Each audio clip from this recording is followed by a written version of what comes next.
प्रभु यीशु मसीह के मधुर और जलाली नाम में आज दिनांक 17 मार्च दिन शुक्रवार को हम आप सब श्रोताओं का हार्दिक स्वागत करते हैं।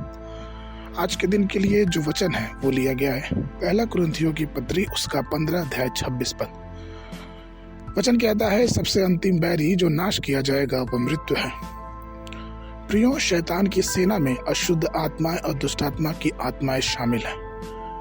इसमें मृत्यु और अधलोक भी शामिल है। मनुष्य के पाप के कारण पाप ने पूरी मनुष्य जाति पर अधिकार कर लिया, लेकिन प्रभु यीशु ने पिता के प्रति अपनी निरंतर आज्ञाकारिता और परमेश्वर की इच्छा को पूरी करने के द्वारा मृत्यु पर विजय प्राप्त की। इस प्रकार उसने शैतान पर विजय प्राप्त किया जिसके पास मृत्यु की शक्ति थी, और उसने मृत्यु को हमेशा के लिए निगल लिया। यशायाह नबी की पुस्तक 25 के 8 में इस बातों का वृत्तांत हम पा सकते हैं और समझ सकते हैं। प्रियो, जब याईर की बेटी को मृत्यु से जीवन में वापस लाया गया, जब वो नाइम नगर में आया तो एक विधवा का इकलौता पुत्र जो मर गया था, लोग उसका 100 गांव से बाहर ले जा रहे थे। तब यीशु ने उस पर तरस खा के उससे कहा कि हे जवान, मैं तुमसे कहता हूँ उठ, और वो मुर्दा जी उठा। उसने लाजर को भी जिंदा किया जो 4 दिन से मरा हुआ था। यीशु मसीह ने मृत्यु के भय पर विजय प्राप्त की। इब्रानियों की पुस्तक उसका 2 अध्याय 15 पद इस प्रकार से बोलता है, और जितने मृत्यु के भय के मारे जीवन भर दासत्व में फंसे हुए थे उन्हें छुड़ा ले। यीशु ने क्रूस की मृत्यु के द्वारा मौत पर विजय प्राप्त किया, और वह सर्वदा जीवित है, और उसके पास अधलोक और मृत्यु की कुंजियां हैं। प्रकाशित की पुस्तक उसका 1 अध्याय 18 पद। यीशु मसीह के दूसरे आगमन पर वे सभी जो मसीह में मरे हुए हैं उसकी आवाज सुनेंगे और फिर से जी उठेंगे। हमको यह सुनिश्चित करना है कि हमारी आत्मा को पाप में मरने और पाप से बचाना है, और अगर ऐसा है तो हमें पूर्ण रूप से मसीह को अपना जीवन अर्पण करना होगा। फिलिपियों की पत्री 1 अध्याय 21 पद में पौलुस कहता है, क्योंकि मेरे लिए जीवित रहना मसीह है, तो शारीरिक मृत्यु भी आपके लिए एक लाभ होगी।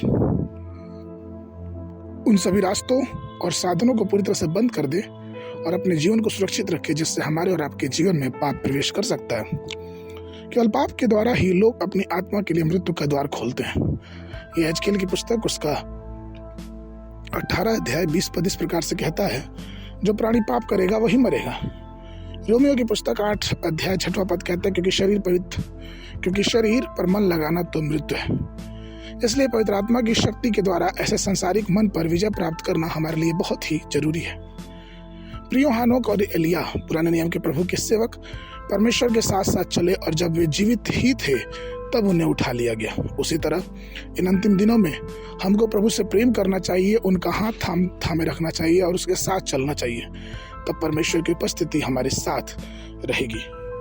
परमेश्वर ने प्रिय लोगों की परमेश्वर ने हमें कभी न छोड़ने और कभी न त्यागने की प्रतिज्ञा की है, और वो हमारे साथ रहता है, और वो हमारे साथ हमेशा रहता है। इसलिए प्रभु का वचन कहता है पहला कुरिन्थियों की पुस्तक उसका 15 अध्याय 55 से लेकर 57 पद में कि हे मृत्यु तेरी जय कहाँ रही, हे मृत्यु तेरा डंक कहाँ रहा।